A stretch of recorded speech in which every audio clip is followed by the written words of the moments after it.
Klaus. Mr. Truphobia wants everything medieval royalty could hope for. Unfortunately, he's stranded on a prohibitively minuscule sliver of land. Klaus will have to tame all 36 squares he can use to obtain everything a more expansive society can access. He'll need to learn a thing or two about optimizing confined spaces and preserving resources to overcome these unique challenges. And if he can't, I'm deleting his save file. This is it. Klaus's entire world. 4 trees, a couple cute animals, and him. He's an industrious botanist who excels in plants, building, research, and beating things up close. But I'm gonna keep chopping trees while I talk about this challenge. Now, the map is small, really small. The smallest default map consists of 36,000 squares. It looks something like this. There's plenty of room atop which your settlers can build expansive villages and massive castles. But I've modded the game to have a map that's 1/50th of that size, and I think that's still too generous. Fortunately, the game agrees.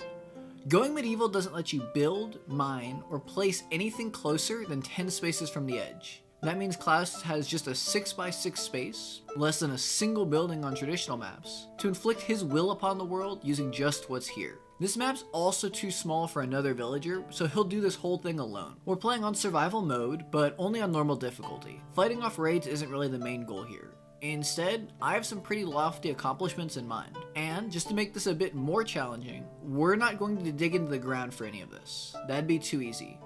I'll go down 1 level for a cellar and further for building materials, but all of my actual building and production will be above ground. That's enough rules though, let's get back to it. There's 3 trees we could cut down for now, which will give us enough wood to start a campfire and a butchery table. This will eventually go into the basement, so we'll go ahead and mine out the start of our cellar. We're specifically going for these tiles to get the clay and limestone that we'll need for not only the stairs down, but our roof as well. We'll start using some of the limestone we mined for the actual floor. This will serve as a roof for the material below and make it last long. I'm going to give a proper explanation on stability a little bit later on, but for now, just know that this slightly weird shape is important, because this will mean that nothing collapses downwards. Klaus is a really good builder, which is important for this challenge. Every failed construction uses up our valuable and very limited resources. Unfortunately, with no grass on our level, this means that he's going to have to sleep without a bed tonight. Now that the sun's up though, we can start hunting. Without a weapon, that means that Klaus just runs around punching a deer to death. It'll take a few hours, but now that that's done, and with Klaus absolutely starving, we'll go ahead and put a butchery table into our cellar. We chop up the deer into meat, tallow, and leather, and get to work cooking the meat, after reminding Klaus that eating raw meat is bad and he shouldn't do it. He cooks the meat up, chows down a quarter of a deer, and starts mining out space for our research table.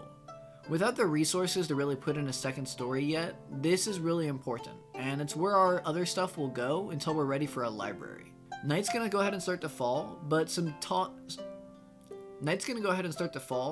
nearby grass is finally tall enough to give us the hay we'll need for a sleeping spot. It's the following morning, and the basis of almost every middle tier production building we're going to need is wood. The best and really only long-term way to consistently get that is to rush through architecture and then agriculture as research. This will let us plant those saplings we harvested and eventually grow our own trees that we can chop down. Traders can bring us wood or things we can buy and then disassemble for wood, but trees are definitely going to be the best way to consistently get it. That means that I want them up as early as possible. A day of straight research passes, though I imagine it's pretty easy to focus with the pleasant sound of rain hitting above you. Fortunately for our survival, it's not just rain, and it's soon joined by the sound of another deer's hooves. It wandered in from the void, but that won't stop us from chasing it around and punching it to a different kind of void. A traveler arrives just in time to watch us finish the deer off, and honestly, I'm kind of shocked he's not just slowly backing away. I know I definitely would be. We'll buy the only kind of sapling they have, which is an apple tree. This is going to give us less wood than other trees, but it'll also give us some food that we can actually use to make alcohol later on. And it is at least something, which is better than not planting anything there. We'll go ahead and sell some of the tallow and leather from the deer we've harvested for it. We're also going to need to put some defenses in. I don't think this is going to be enough, but it's really all we can afford right now. That means that we have some stairs going up and a high ground with a Merloin up there to hopefully maybe sort of defend ourselves. Klaus is going to go ahead and back to this research bench to check if that would work. Fortunately, we quickly unlock wooden beams, although we don't actually have the wood to use them yet, and we're not going to for a very long time. I'm not really sure just how frequently deer will wander in, so when we do have natural resources, like mushrooms available, I want to go ahead and use them. Now, we could use this extra food stockpile to take in a new villager, and they are great at speechcraft, which would help us get better price denied. We've got agriculture, and that's just for us. No freeloaders. There's a row of 5 spaces here that'll serve as our tree farm, leaving us with just a 5x6 to build everything. We'll go ahead and plant the first 3 saplings we chopped ourselves, plus the apple sapling we bought. And with that, we sort of move on from the very first stage. So I'd played through this challenge this far just to make sure I had the right map, the right idea, that this was actually possible, before I started recording. Then I went back and started what you're seeing right now on a new seed. After this, I have no idea what's going to happen, and from here on out, we're treading new ground. With an eventual influx of wood comes the options for more buildings. But to even place them, plus to keep harvesting the other resources like leather and tallow and store them, is going to require a second story in our building. We'll start putting that in with some of the clay and limestone we have. I think about unlocking smokehouses to help preserve meat, but the extra fuel cost and the cost of the clay itself are just too hefty to pay up. Plus, it's seeming like deer come along frequently enough that we can survive for now. I don't know if that's going to hold true in the summer when food will rot more quickly, or in the winter when deer are perhaps a little bit less prevalent, but regardless, we're going to go ahead and punch this deer out. Now, this one actually retaliates near the end. Deer have a low chance to turn and fight instead of just running off, although this one was low enough health that we were able to take it out just fine. Klaus will heal up as we go ahead and do some more research. We're still a long way off for more wood, but summer's arrived. Any food rot can be handled by deer arriving. Even if this heat is enough to rot any food, we'll just go ahead and keep punching out more deer to... I guess we'll get beat to a pulp by this new deer. It is a close fight, but the deer ultimately knocks us out and runs away. With only one colonist though, there is no one to take Klaus to heal or bandage his wounds. He's eventually going to wake up and stumble back to bed. That pierced lung of his will continue to bleed for a day or two, but it'll heal over time and he's not really under any threat. We leave him to convalesce to heal up a bit faster though, all the same, just to avoid any potential issues with a sudden raid. God, that deer just comes in to mock us in our own bedroom. Unfortunately, this whole thing has shown that food isn't as safe as we'd like it to be. These deer can fight back, and if our food rots right as we lose another fight like that, it's possible that we'd pass out and starve. Not to mention that losing a fight like this and needing to hunt down every deer means that a raid could come at any bad time. Klaus definitely can't fight in this condition. He's not going to be able to take anyone who's armed or armored, though he does eventually manage to get back on his feet. Although, we're going to turn this one away. Obviously, anyone with timing that bad doesn't deserve it. We also just don't want any witnesses for round 2. Oh god, oh fuck, it's fighting back. Oh god, it's out for blood. It's neck and neck. The Klaus isn't backing down. He's not running off. He wants it more, and he's gonna take it. Let's go! Although, god, he has 3 pierced wounds that are all bleeding and won't be fixed for a while. I think we're gonna be fine, but it's gonna be close no matter what.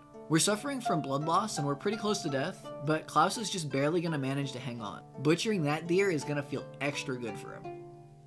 As a reward for his bravery, the only other natural tree in the area is finally mature and can be cut down. We'll use that wood and we'll replant the sapling that it came with. We're definitely going to go ahead and put a stick trap in. If we get attacked again by a deer, we can run to it and have the stick trap help some, hopefully. Now, with all this violence, our cellar is looking pretty full. It's got 4 deer carcasses in it. Carcai? Either way, these preserve food better than the meat itself, so we're going to keep them like this until we actually need the meat and it's time to harvest them. The heat isn't as bad as I'd thought that it might be for rotting food, but those fights definitely have me happy to have a stockpile all the same. It'll mean not having to have a fight if we don't want to or we're not in a condition to. A trader will arrive, but they don't have much that we actually want. We'll buy a little bit of booze and trade them some meat for it before we get back to work. We're definitely having huge storage issues right now.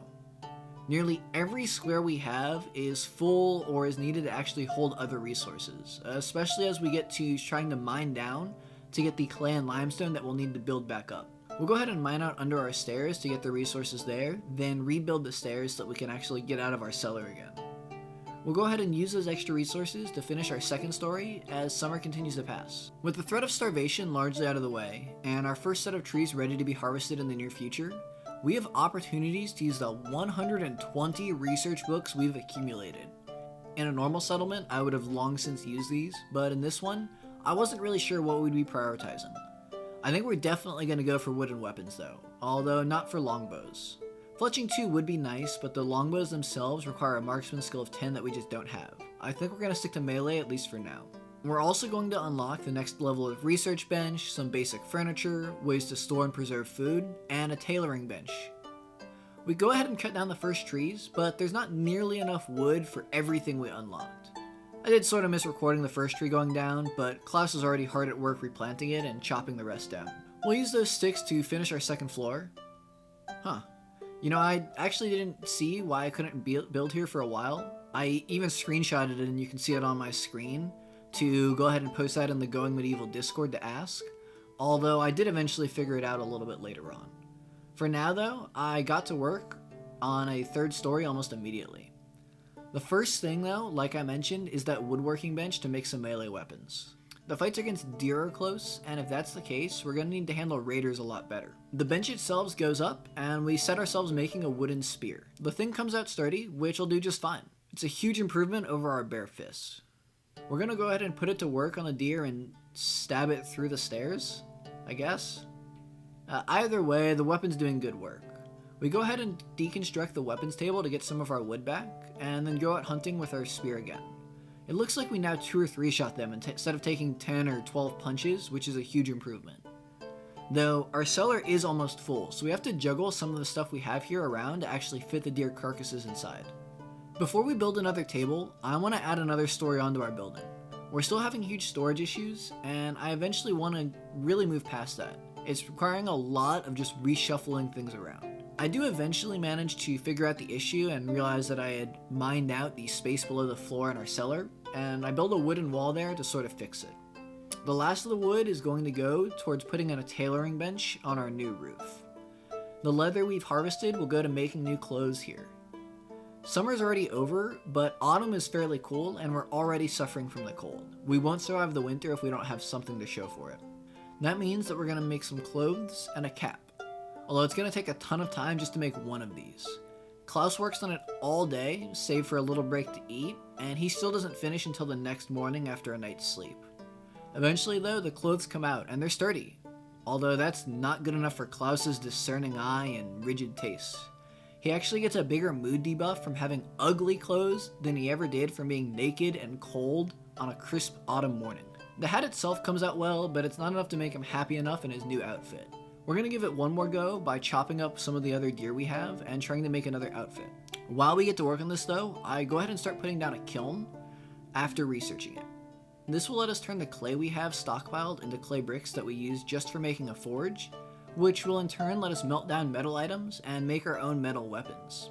We get the first clay bricks back just in time to stop another settler from coming. They were probably trying to steal them. I accidentally used wood for fuel there instead of only 6, which is a pretty big mistake. That's 20 wood just down the drain that we won't get back. Now, before our other outfit's ready, we'll go ahead and go on a harvesting spree. We really want to get a high botany skill, because that means that we get more wood from our trees. But you can only get 1200 experience a day in each skill before you get a huge reduction in experience gain. So I want to harvest the stuff, but spread it out over days. We do eventually finish tailoring the new outfit. It's still sturdy, but maybe he'll like the red more. He doesn't like the red more. It's still just ugly to him. So picky. We're finished tailoring and making clay bricks though. He's just gonna have to deal with ugly clothes. We're gonna go ahead and deconstruct both those things to get most of our resources back.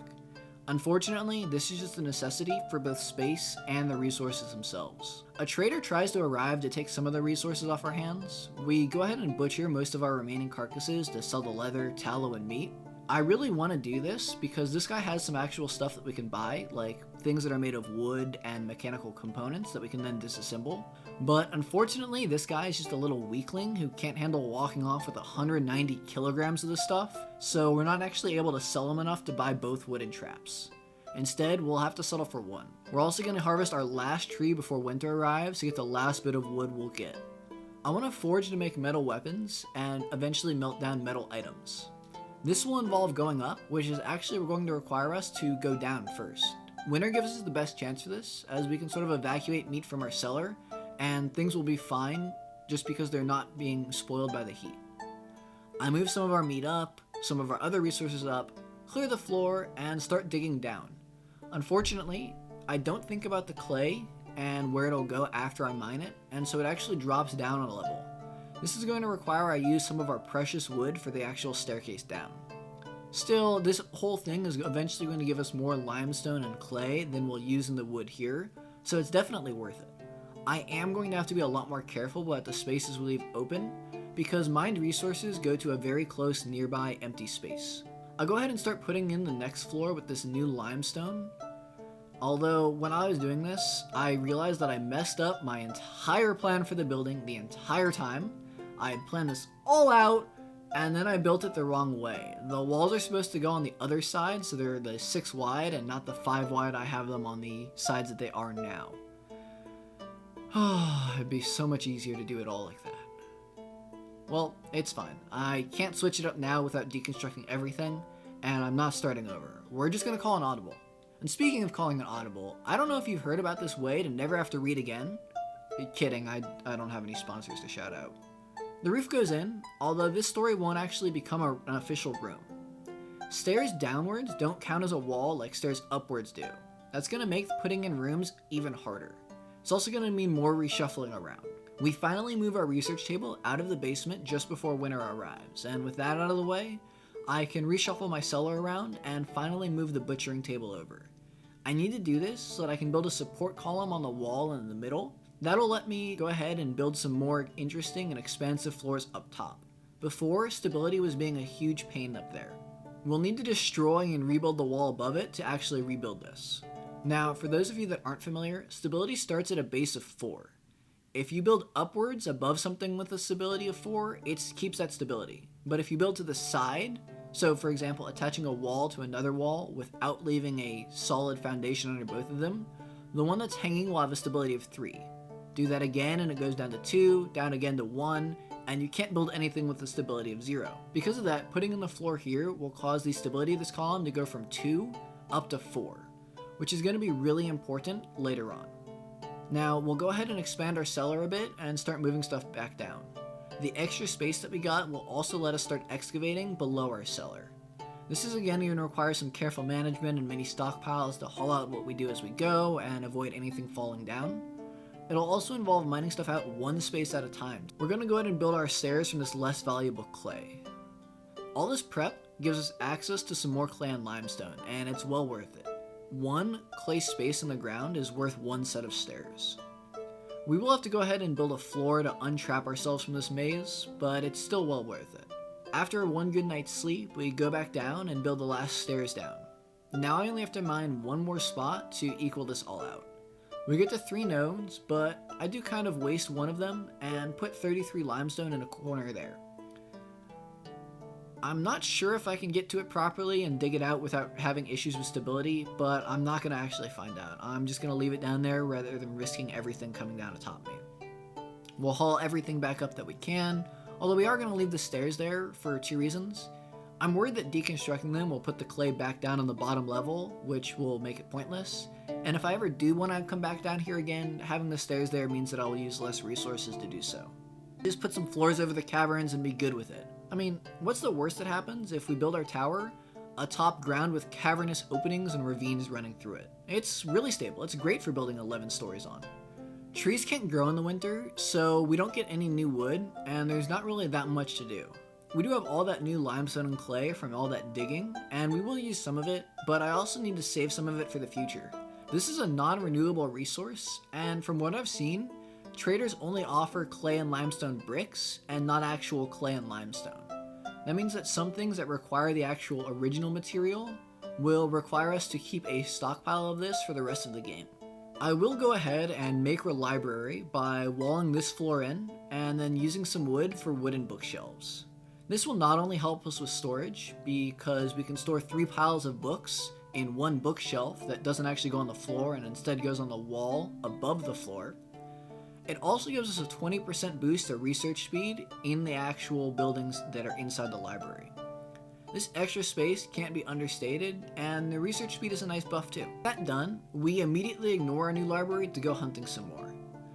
Butchering will allow us to actually trade with anyone that comes in the future, and we have all this new space to fill. We're pretty stable now that we have a spear to hunt. It's pretty safe, and I'm not too worried. I think we should be able to handle any raids as well. We have enough spare wood to go ahead and throw down a bedroom. It's going to require more inventory juggling and throwing some stuff that we'd originally put in a stockpile to sell to traders out on the roof to deteriorate, but we're going to go ahead and do it. Once we clear out enough space, we move our bed and officially get our first bedroom, only a year after we started on this map. We do have a bit of a close call with a wolf who almost one-shots us. Their meat's going to taste almost as good as that one deer's. The rest of the winter, though, passes fairly uneventfully. And mod in another little change here. This is going to double the speed of the game when I'm on 2 or 3x speed. If it looks like time is moving really fast for the rest of the video, that's why. There's unfortunately a lot of waiting when you're playing like this. Winter gets marked out with another would-be villager trying to arrive, but us turning the doors on them. Spring is going to mean trees start growing again, and we're getting close to harvesting them. Now, we've accomplished some of our goals. Some of the rooms we want are already in, and we have most of what we need for the others. We have about half of the production facilities ready or researched, and the rest are going to require us to continue building upwards, continue doing research, and getting more and more materials. We go ahead and harvest the trees and start replanting them, while I look at research to avoid biting my nails about just how much wood we're going to get. But afterwards I count and it's only 141. This is enough for a tier 2 research bench and a couple more bookshelves for more space, but we're rapidly running out. We'll go ahead and move one trap up a level and disassemble the other, and be able to put our tier 2 research bench into our actual library. This unlocks the next level of research books and opens up a ton more research possibilities for us. It's definitely the next step towards unlocking the rest of the game. We're no longer restricted to just sticks and peasantry. A useless trader arrives on day 5. We'll go ahead and buy a bit of booze off them, but that's all that we want from them. Luckily, a proper merchant caravan arrives the day after to clean up what he couldn't take. Not only does this caravan have a ton of good stuff that we want, like construction materials and mechanical components, but we can also sell off all of our stuff taking up space. Unlike lone travelers, merchant caravans can carry hundreds of kilograms of materials. Now, these mechanical components are going to get stored for a while. We'll eventually need 5 for the tier 3 research bench that we want unlocked, and this is definitely our best way to get them. We'll use those construction materials to put walls in, although I don't have the resources to feel comfortable putting in the stairs and all just yet. Instead, I want to put in our forge. That way if construction fails on it and we need more clay bricks, we're not SOL.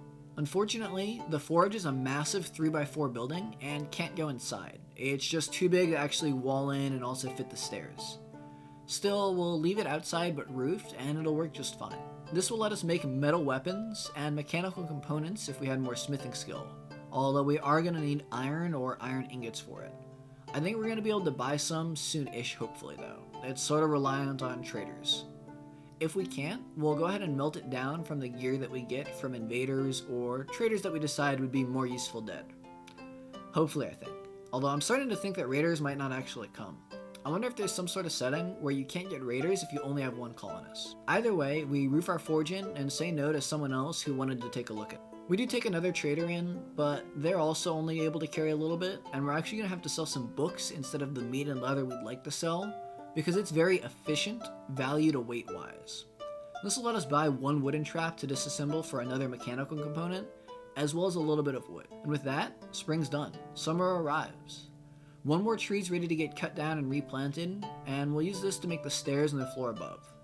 We'll also use some of the limestone we banked during the winter to build our first shrine. Klaus makes it in the morning and immediately starts praying over a year and a season after we started. I could use the stone to build another floor, but there really wouldn't be anything to fit on it. With this and the bedroom below, we shouldn't really run into any more mute issues. We'll use the last bricks to put in a few walls, but we don't have enough resources to finish it yet. Fortunately, the other trees are ready. We'll cut them down and use them to actually finish that room. Well, not quite immediately. I did think about getting a cartography table and setting out on a caravan to hopefully get some more trade done, but unfortunately, you can't leave the settlement untended to. Back in the real universe, we used that wood that we got from the trees to finish the floor, and add some oak brethren wall decorations in. This will give us our first actual church. Another weak trader arrives to sell us just a bit of booze, but he doesn't have traps or anything else we have any use for. We'll put the floor in above and finish sealing off the room to get our proper church going. I originally built this pillar by our trees because the clay that it was there stopped us from planting anything there, and I thought that it might help with stability later on, but that's not proving to be the case. Because of that, I'm going to go ahead and get rid of it for access to the clay beneath. We'll use that material to throw down this strangely positioned set of stairs that'll make sense in a little bit. I need a room above it to have a very specific shape. I started to put down a stockpile in our church, but honestly, Klaus deserves better than that. He waited a while for this, and he deserves a holy place that's not littered with meat and books and everything else. We'll do the holy thing instead, and turn away a would-be immigrant. A merchant caravan arrives on day 11, and this one is huge. Not only do they have some weapons and armor that I'd love to buy, but unfortunately aren't for sale, they'll sell us almost 200 bricks that we'll use to build up a bunch, and all the iron ingots we'll need for the rest of the game. We'll sell them a lot of leather, meat, and even some research books to afford all of it. I know it seems weird to sell the books like this, but honestly, the construction materials are just so much more valuable to me. They're gonna go a long way and let us build more than 2 full stories on. I realized after I made that trade that I had some tallow that wasn't in a stockpile, so I go ahead and open up another trade and sell some of it for a research table that I'll disassemble into some wood. Now, with that iron unlocked, we unlock the research for an armorer's bench and 2-handed swords. With that, we're now halfway done building the rooms and almost halfway done with production. The remaining production facilities are going to come online very quickly. I do want to make that longsword, but it's going to take a really long time, and I want to build upwards with the new materials we have a bit first. I'll go ahead and add in walls and a floor above. You know, I thought that this setup would let me put the 5x2 armorer's workbench in, but I'm still going to have issues going up from here. If the workbench was on the right side and the stairs down are in the middle here, I'd have to build the stairs up on the left side, and the floor above can't reach over to it all the way. I could go and just have the next story be missing a few bits of flooring without any real long-term effects, but I have another idea for this instead that won't eat up another story. For now, the floor below will just be a storage space. I'm still always in need of it, although I don't need it so badly that I won't put in a brewing station. Klaus deserves some booze. With all this done, we can turn our attention to the forge, and realize that while we're a good enough smith to make a short sword, we definitely can't make it even a little bit longer. Instead, we'll start an iron bardiche that Klaus will spend most of the day working on. Unfortunately, my recording software sort of glitched out here, but the end result was still the same. This thing sucks. It's worse than our wooden spear in terms of both DPS and everything else. Our forge definitely isn't going to see some use until we actually get enough iron to level our low skill up. But honestly, I don't really ever see us getting enough iron for that. Autumn arrives, and it starts to pass quickly. 4 days in, we turn another floor into a kitchen. The actual hearth will go in, although not in the kitchen just yet. It's a little bit big, and I want to reshuffle stuff. We'll move it to this room and instead put a door on it. Yeah, a door. This is actually a window. I trapped this up top. Oops. I delete the door, undelete the floor, and then realize the place we had our hearth in can't be a kitchen. We need some more space for the brewing station. Down in the basement, a brick support beam lets us waste 10 resources over using wood, and delete the singular column in the middle of what had been our cellar. We reshuffle our storage some more, and move the hearth to the basement. Kidding. We move the butchery table we actually need for the kitchen, but that I misread as not being required, up out of the cellar. I shuffle the inventory some more, put the butchery table back down into the cellar where it should be, and, well, I try to. Klaus definitely can, but he really doesn't want to for some reason. I try a bunch of stuff, but none of it really works. Instead, I end up having to deconstruct the butchery table and just taking the loss. Another would-be villager arrives, and I shut them out to take out some of my anger. Instead, we're just gonna make some booze to make up for it. Once we're drunk, we put the new butchery table in. We put in the shelving we need, but unfortunately another recording glitch stopped my recorder from actually seeing the kitchen go in. This is an unedited clip of it, so I'm not cutting here. You can see the speed set to 3x, but that nothing's happening on screen. And then it just suddenly jumps 3 hours. Well, oh well.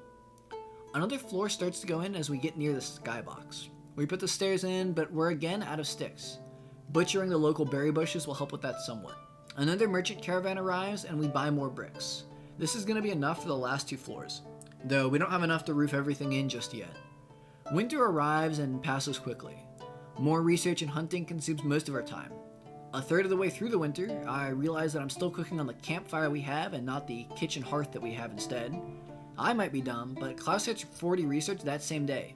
Near the end of winter, I start to put in our next building, a workshop that's going to get most of our remaining wood for a bowyer's table, and the shelves it needs to officially be classified as a workshop. A backgammon table will also go here to finally give our bored guy something to do. But unfortunately, that's the last building we're gonna really get. Kind of. Legally anyways. At this point, the place is totally sustainable. I've gotten almost everything and I'm on the path to unlock everything else. We don't have any storage issues, and unfortunately, my computer's running out of storage issues itself. I also realized that we're not actually getting the raids I thought would present an actual challenge in the late game, so there's not that much to do. All that's really left is waiting for more resources, and that could take a long time. The Great Hall alone will cost hundreds and hundreds of wood, and some of the other things we need will also cost a lot of it. We need RNG from traders to actually get the mechanical components we'll need to unlock the tier 3 research bench and all the technologies that itself would unlock. Instead of slow playing it all out, I'm just going to go ahead and use dev cheats to give myself the ability to just construct it all. We would unlock this all in time, but again, this video's already gone on long enough. I mathed it out, and it would take approximately 2 full more years of just in-game waiting for it. Now, once I had everything, this tree area would be demolished and written over for one last support on the side. This then goes all the way up. This gets us up high enough to eventually put the staircase in on the exposed side and put the armorer's table in. We go ahead and start putting that Great Hall in on top. The requisite table goes in, and although we need 6 chairs for our 1 colonist, we'll only put 1 in there. The rest will go up on the floor above. We need to put in 8 decorations and 4 torches as well. Unfortunately, the game requires another concession here. We have everything we need to be classified as a Great Hall, but technically a Great Hall is required to be of 50 continuous spaces. We could actually technically do this by leaving a hole in the floor, which allows you to connect rooms on different stories, but it would require at least 4 stories to do so. So I'd have to either cut out production facilities that aren't necessary for rooms, like the forge and armory station, or do it in the cellar. Either way, this would also sort of be a violation of the rules, so instead I'm just going to leave everything here that would be required for a Great Hall. We also need to put a tier 3 research bench in. We got 4 of the 5 mechanical components we needed for it, and we'd just be waiting on traders for more. So what's the final result? A ridiculous looking tower on a tiny map with an even weirder external staircase on it. We got everything we wanted to fit except for the Great Hall, which technically isn't big enough to count as one, even if it has everything a Great Hall has. Klaus is going to live out the rest of his days here, strangely reluctant to build anything outside of his long since established walls. And since Klaus couldn't do it all on his own, goodbye, Mr. Truphobia. Now, this whole thing's been a bit of a bittersweet ending, but I hope you understand why it finished the way it did. I mean, my computer's really almost out of storage space. The footage alone was almost 300 gigabytes. This idea was fun, but I wasn't really at a point where I could lose, and that's really what makes gaming fun to me. Still, I spent a ton of time on this, more than any of the other videos I've made, so if you're still watching it, I'd really appreciate a like on the video. The lack of threat in general, just from this game, really has me in the mood to try some other games before I come back to eventually finish our Zeros to Heroes playthrough, and another one-off challenge that is going to prove more deadly than this one. I've got another totally different series idea that'll really test my ability to read my own channel's name, plus another city builder that scratched an itch left untouched since Banished, one of my favorite games of all time, in the near future.